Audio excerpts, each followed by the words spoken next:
गुरुदेव प्रतिज्ञा है मेरी, इसे पूरी कर दिखला दूंगा। इस वैदिक धर्म की वेदी पर मैं जीवन भेंट चढ़ा दूंगा। जब कार्य क्षेत्र में उतरे हैं, जब वेद का प्रचार करने के लिए उतरे हैं, हरिद्वार में जाकर के जब पाखंड खंडनी पताका गड़ाई है, लहराई है, उनके वचनों को सुन करके अनेक लोग उनके अनुयायी बन गए थे। एक व्यक्ति अपने मित्र से जाकर के कहता है, आज तो हरिद्वार के अंदर ऐसा लगता है जैसे किसी ने गंगा उलट दी है। गंगा उलट दी है। वो गंगा कौन सी थी जिसकी चर्चा आदरणीय प्रोफेसर डॉक्टर ओम प्रकाश कुमार जी कर रहे थे कि ज्ञान की गंगा ऐसे प्रवाहित की थी कि लोग उस ज्ञान की गंगा में डुबकी लगा करके अपने आप को गदगद कर रहे थे, गदगद कर रहे थे। ऋषि दयानंद जी महाराज की कीर्ति चहु और ही चहु दिशा में फैल चुकी थी। काशी की नगरी विद्या की नगरी है, और जब उस काशी की नगरी में पदार्पण हुआ है तो काशी के लोग, काशी के माने हुए पंडित के बीच में जब शास्त्रार्थ हुआ है, एक से बढ़कर के एक शास्त्रार्थी उस शास्त्रार्थ में मौजूद था। सारे लोगों ने योजना बना रखी थी। कहां तक योजना बना रखी थी कि यदि दयानंद के मुख से एक शब्द भी अशुद्ध उच्चारण हो गया, ब्रह्मचारियों से कहा था कि ब्रह्मचारियों तुम केवल इस बात का ध्यान रखना कि इसके शब्द उच्चारण में यदि कोई अशुद्धि, कोई दोष पाया गया तो हमको बतला देना। बहुत बड़े बड़े शास्त्रार्थी उस सभा में मौजूद हैं। उस काशी की नगरी में विशुद्धानंद से प्रश्न किया, क्या तुम धर्म को जानते हो? बोले हाँ, धर्म को जानता हूं, बतलाओ धर्म के लक्षण कितने होते हैं? विशुद्धानंद के पास में धर्म के 10 लक्षण बताने तक का साहस नहीं था, जान नहीं था। बाल शास्त्री बोल उठा कि धर्म की चर्चा हमसे करिएगा, हम धर्म को जानते हैं, हमसे पूछो धर्म किसको कहते हैं, हम बताएंगे धर्म किसको कहते हैं। तो महर्षि दयानंद जी महाराज ने कहा, तुम धर्म के 10 लक्षण नहीं, तुम अधर्म के 10 लक्षण बताओ। बाल शास्त्री भी मौन हो गया था, अधर्म के 10 लक्षण नहीं बता पाए थे। ये स्थिति थी काशी के पंडितों की। छठी का दूध याद दिलाने आ गया था। बहुत सुंदर पंक्तियां पथिक जी ने लिखी थी।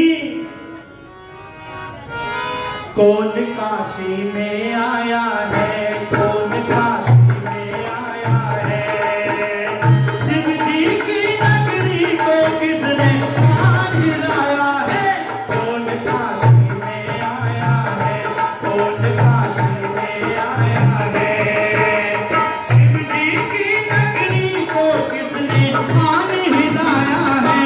कौन काशी में आया है, कौन काशी गली बाजार डगर में यही चर्चा घर घर में, गली बाजार डगर में यही चर्चा घर घर में। छिड़ा संग्राम अनोखा चलो शास्त्रार्थ समर में, छिड़ा संग्राम अनोखा चलो शास्त्रार्थ समर में। दुंदुभी बोल रही है, राज कुछ खोल रही है, ये जमी डोल रही है, आसमां गूंज रहा है। ओ, किसके आने के कारण भूकंप सा छाया है। कौन काशी में आया है, कौन काशी में आया है, शिव जी की नगरी को किसने मान हिलाया है। कौन काशी में आया है, कौन काशी में आया है। ये विशुद्धानंद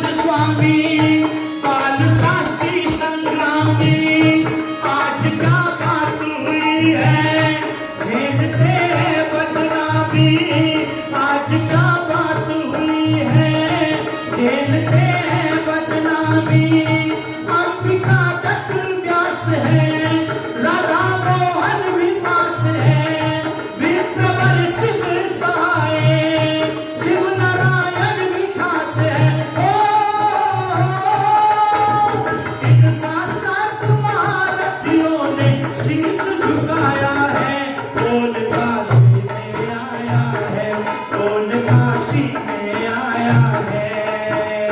काशी की नगरी को किसने पानी लाया है? कौन काशी में आया है? कौन काशी में आया है?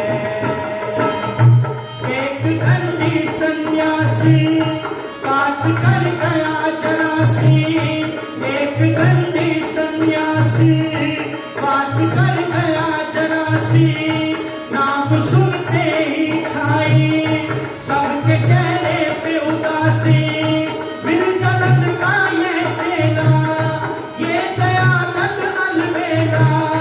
विरजानंद का ये चेला, ये दयानंद अलबेला।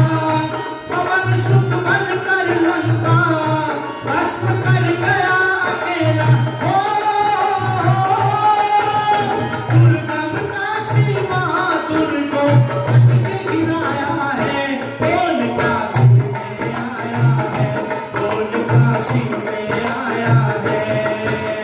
शिव जी की नगरी को किसने पानी लाया है? कौन काशी में आया है?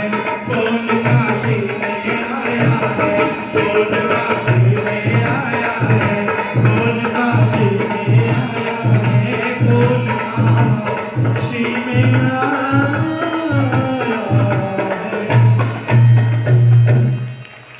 कौन काशी में आया है? और शिव जी की नगरी को किसने आन हिलाया है? मैं निवेदन करने लगा हूँ ऋषिवर देवदानंद जी महाराज को ना लोग शास्त्रार्थ में पराजित कर सके, ना शस्त्रार्थ में पराजित कर सके, क्योंकि ऋषि दयानंद जी महाराज के विद्या के खजाने भरे हुए थे। उस व्यक्ति ने अपने आप को दबा रखा था। उस व्यक्ति ने अपने आप को दबाए रखा हुआ था। उसने स्थिति देखी इस देश के लोगों की। क्या स्थिति थी? एक राजा वेश्या की पालकी को कांधा दे रहा है। ऋषि दयानंद जी महाराज ने जब उस नजारे को देखा तो ऋषि दयानंद जी महाराज ने कहा, ए राजन, तुम शेर पुत्र होकर के एक कुतिया पर मरते हो। क्योंकि वो जानते थे ब्रह्मचर्य ने तपसा राजा राष्ट्रम विरक्षति, कि राजा को ब्रह्मचारी तपस्वी होना चाहिए। राजा ही राष्ट्र की रक्षा करता है। जब राजा ही पथ भ्रष्ट हो जाएगा, यथा राजा फिर तथा प्रजा। ऋषि दयानंद जी महाराज ने चर्चा की सत्याग्रह प्रकाश के अंदर। मैं निवेदन करने लगा हूं कि ऋषि दयानंद जी महाराज ने अनेक कुरीतियों को, पाखंडों को चकनाचूर किया। जब मेरे देश की स्थिति को देखा तो वो ऋषि अपने दुख में नहीं रोया, इस देश की स्थिति को देख करके रोया था। ऋषि वरना अपनी मुसीबत में रोए, जो रोए तो भारत की हालत पे रोए। क्यों रोए? अनाथ और बेवाएं देखी भी लगती, अनाथ और बेवाएं देखी भी लगती, रोटी के बदले में चोटियां कटती और लुटे लाल जाति की कुर्बत पे रोए। ऋषि वरना अपनी मुसीबत में रोए, जो रोए तो भारत की हालत पे रोए, हालत पे रोए। अनेक बार विष के प्याले पिए ऋषि दयानंद जी महाराज ने, ईंटें और पत्थर खाए ऋषि दयानंद जी महाराज ने।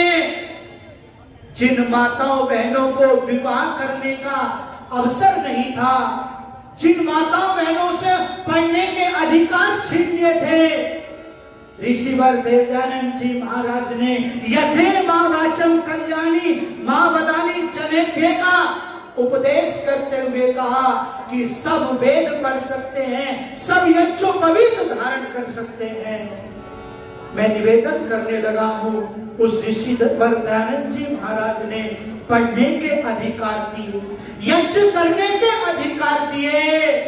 और सबसे बड़ी बात यह थी कि ये जो देश पराधीन था, इस देश के अंदर जब विदेशी शासन था, तो उस ऋषिवर दयानंद जी महाराज ने सर्वप्रथम स्वराज्य के सपने दिखाए, सर्वप्रथम चिंगारी उस ऋषि दयानंद जी महाराज ने सुलगाई थी। उस ऋषि दयानंद जी महाराज के सानिध्य को प्राप्त करके, उसके प्रवचनों को सुन करके, उसके सुदर्शन चक्रधारी सत्याग्रह प्रकाश को पढ़ करके नौजवानों के जीवन की धाराएं बदल गई थी, धाराएं बदल गई थी। कैसे मिली ये आजादी? आओ जरा एक दृष्टि इधर भी डालें कि इस आजादी को प्राप्त करने के लिए बहुत बड़ी कीमत और बहुत बड़े बड़े बलिदान इस देश के लोगों ने दिए हैं, और उन सब के मूल में यदि कोई है तो वो ऋषि दयानंद जी महाराज हैं, वो ऋषि दयानंद जी महाराज हैं।